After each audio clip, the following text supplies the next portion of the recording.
bino bozali koloba ke aza kolakisa bino mosapi boza ba étranger. Bozwaka exemple ya bakasayen.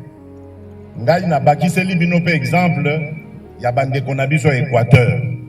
Ezala bakasayen, ezala bandeko na biso Équateur, ba régime oyo eleka na mboka na biso enyokola bango.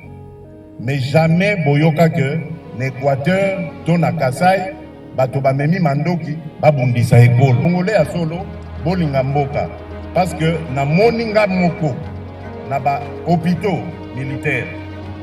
Tango nakendeki na Beni il y a quelques mois, na moni ba blessé oyo baza ba banyamulenge. Ba blessé ya FARDC. Ba bundelaki ekolo azwi masasi pona ekolo. Alors soki lelo bokomi koya po bo balukela sikoyo ekolo wana tokoyokana na bino te. Bovanda kimia, armée, police, justice ezali wana po na moto nyonso na Congo. Soki bolingi bomisala ya bino justice, bolingi bomisala ya bino armée, tokoyokana soki moke te. Yango nalingi naloba na bino tolinga baninga na biso lokola tomilingaka biso moko.